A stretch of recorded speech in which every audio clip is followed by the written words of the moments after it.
Threat hunting. What is threat hunting? Well, threat hunting is a cybersecurity technique that's designed to detect the presence of threats that have not been discovered by normal security monitoring. Essentially, threat hunting is proactive as opposed to being reactive like you are with an incident response. The idea here is we are going out and hunting or looking for those threats within our network instead of waiting for them to attack. Now, when you're doing a penetration test, often you're trying to break into your system to demonstrate a weakness. But with threat hunting, we're not doing that. Instead, we're trying to analyze data within the systems we already have. So, because of this, threat hunting is potentially less disruptive than a penetration test. To do threat hunting, we start out by establishing a hypothesis. Now, when we establish a hypothesis, we're going to derive that from the threat modeling we've done, and it's going to be based on the potential events with higher likelihood and higher impact if they were to occur. So essentially, we're going to sit around and we're going to think, who might want to harm us? Who might want to break into our networks, and how might they be able to do that? And by going through our threat intelligence, we can create a good hypothesis about what type of campaign or what type of adversary group might want to do us harm. Then we're going to move into profiling threat actors and activities. At this point, we're really going to be relying on that threat intelligence. We're going to start creating scenarios that show how a prospective attacker might attempt an intrusion and what their objectives might be. Again, we're going to sit back and think to ourselves, what TTPs might they use? Who wants to harm us? Are they an insider, a hacktivist, a nation state, or an APT? And based on that, we're going to start determining what their objectives might be and what systems they might be going after. At that point, we're going to start our threat hunting, and we're going to use different tactics to do this. Now remember, threat hunting is going to rely on the use of tools developed for regular security monitoring and incident response. We're going to be analyzing logs, process information, and file system and registry changes from all the different hosts. Generally, all that information is going to be consolidated for us inside of a SIEM. By being inside of a security information and event management system, we're going to be able to correlate that data quicker and do better threat hunting instead of having to go to each of those systems individually. Now, one of the keys to remember with threat hunting is that we have to assume that the existing rules have failed when we're threat hunting. And what I mean by that is you already have monitoring systems in place that are detecting and monitoring things across your networks. And if they were working properly, you'd already have found this bad guy.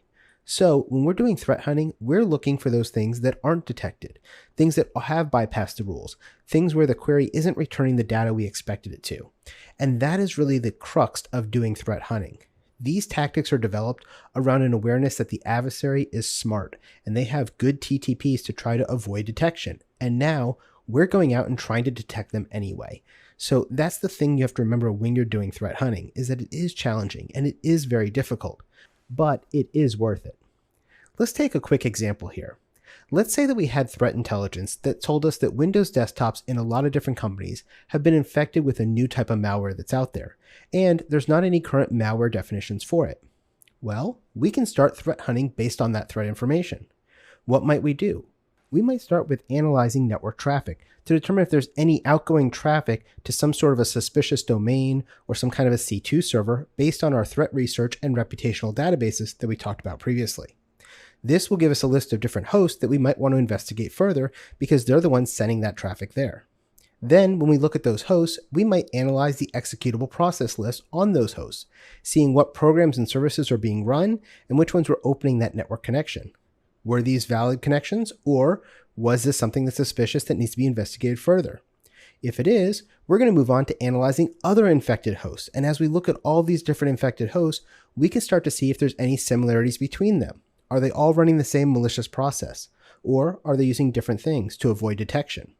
And then finally, we might start identifying the method that that malicious process on those different hosts was actually executed. What allowed it to start up? Is there a way we can block that attack vector against future compromises? Maybe we can move to a whitelisting system, or we can blacklist that vulnerable application until a patch has been developed. All of these are things that we can think about as we go through and do threat hunting. And so that's the idea of threat hunting, is we take this needle in a haystack based on the information we have and how we can better protect our systems and try to find the bad guy if they made it in through our automated defenses by using additional tactical level resources. Now, one of the big things you have to remember with threat hunting is it does consume a lot of resources and a lot of time for you to conduct it. but it can give you a lot of great benefits. For instance, it can help you to improve your detection capabilities, because when a threat hunter finds a way that these bad guys have gotten in and bypassed your detection, you can then feed that back into the detection plan so you can rewrite the rule sets, you can rewrite the detection algorithms, and you can make sure that you use additional scripting and customizations to detect things more accurately. This way, your results from threat hunting can be used to improve your signature-based detection and prevent future infections. Another thing you can do is it can be integrated with your intelligence. Threat hunting is a great use case for correlating that external threat intelligence you've been getting with what you're seeing in your internal logs and other sources. By putting those two things together, you now have actionable intelligence. The third benefit you can get is to reduce your attack surface area. The benefit here is as you're doing your threat hunting, you're able to identify the entire attack surface and where a bad guy may have gotten into your network. Based on that, you can go back and reduce that attack surface. This also can help you block attack vectors because you're now understanding the different attack vectors that are being used and the different TTPs by that bad guy, and you can then add additional security controls to try to block those different ports or interfaces and prevent them from getting into your network. And finally, it's going to help you to identify critical assets. This is really important because as you're doing your threat hunting, you're going to start seeing what things people tend to go after. And you're going to end up figuring out what are the best defensive options for those critical systems and data assets. One of the things we tend to do is we will bundle those assets together with a certain layer of security controls around those important assets to improve the monitoring and prevention capabilities around them even further, because we see that adversaries are continually going after those targets. We want to make them an even harder target for the adversary to get into.